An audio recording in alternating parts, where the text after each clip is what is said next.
We fired up and live. We should be live on Twitter. All right, folks, welcome to Gamcast for Saturday evening. We're here tonight to talk about the Biden-Harris administration's is suing the state of Alabama over the election. I'm going to explain to you why they're suing them here in a moment. Folks, if you like this content, please like, comment, share, and subscribe. If you're listening to us later on Rumble or YouTube, subscribe there, and please give us likes or rumbles in the case of Rumble. Folks, it's a pretty clear-cut case here. I hate to tell you, but the Biden administration is right. But what is going on here is a bigger picture. You need to understand what's going on. So this all goes back to the motor voter bill, which was one of the first things Bill Clinton did in 1993. He was elected in 1992 after defeating George Herbert Walker Bush. One of the first pieces of legislation he did was the so-called motor voter bill.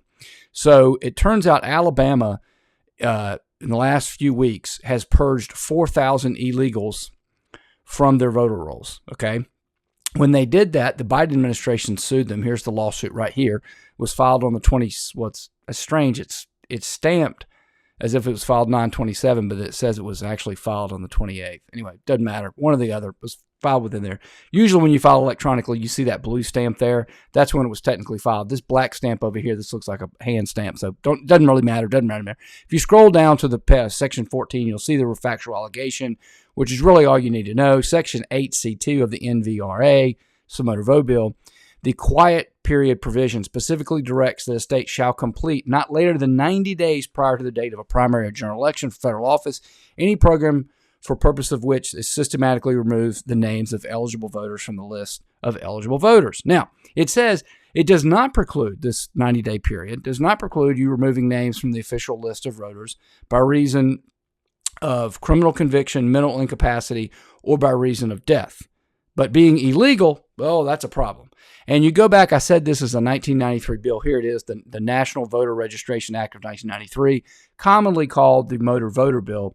And at the time it was sold to us, it's, we're just going to make it easy. If you go down and you get a license, we'll also register you to vote. But it's way bigger than that, folks. And what I want to explain to you is these leftists, they look far down the road. They were doing this in 1993, okay? That's 31 years ago.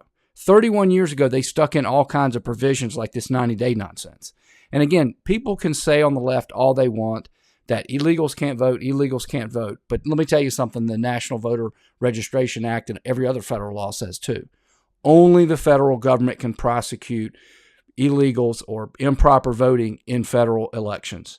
Now, just like only the federal government can prosecute people from crossing our border illegally. You see them doing it every day.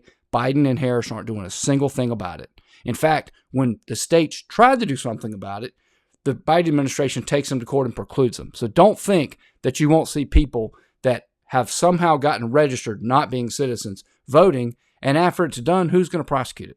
Nobody. Anyway, that's what's going on. I hate to say it, but I think the court will sustain this, will allow these 4,000 illegals to remain on the rolls. Whether they vote or not, no one knows, but we'll see what happens. Anyway, if you like this, again, like, comment, share, and subscribe. And if you do, I will see you on the next one.